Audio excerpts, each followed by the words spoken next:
మీకు చదివింది బాగా గుర్తుండాలి, చదువు బాగా శ్రద్ధగా చదవాలి అంటే పుస్తకం అరచేతుల్లో పెట్టుకోవాలి. స్మార్ట్ ఫోన్లో చూసి చదివితే ఏది జ్ఞాపకం ఉండదు, కళ్ళు వాచిపోతాయి, దెబ్బతింటాయి. అచ్చు పుస్తకంలో చూసి చదివితే కొంత గుర్తుంటుంది. అంతకంటే కూడా గొప్పది మీరు గుర్తుంచుకోవాలి, పరీక్షల్లో వస్తుంది ముఖ్యమనే విషయాన్ని మీ చేతి దస్తూరితో మీరు వేరే నోట్స్లో రాసుకోవాలి. ఆ నోట్స్ని చేతుల్లో పెట్టుకుని చదువుకుంటే పరీక్షల్లో మర్చిపోవడం అనేది జరగదండి. విజయ సూత్రాల్లో ఇది మొదటిదిగా గుర్తుపెట్టుకో.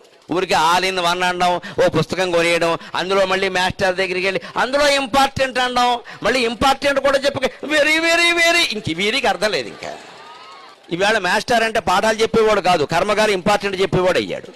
అంటే మాస్టర్ జాతకాలు చెప్పేవాడు కింద తయారయ్యాడు. ఇక్కడ పాఠం చెప్పేవాడు మాస్టర్ కాదు, ఇంపార్టెంట్ చెప్పాలి. మాస్టర్ ఇంపార్టెంట్ చెప్పడం మాస్టర్ పని అండి. ఆలోచించండి, పుస్తకంలో ఇంపార్టెంట్ కానిది ఉంటుందా? ప్రపంచంలో అనేక విషయాలు ఉంటే మన పాఠం కింద కొన్ని విషయాలు పెట్టారంటే ఇంపార్టెంట్ కాబట్టే కదా. పుస్తకం అంతా ఇంపార్టెంటే.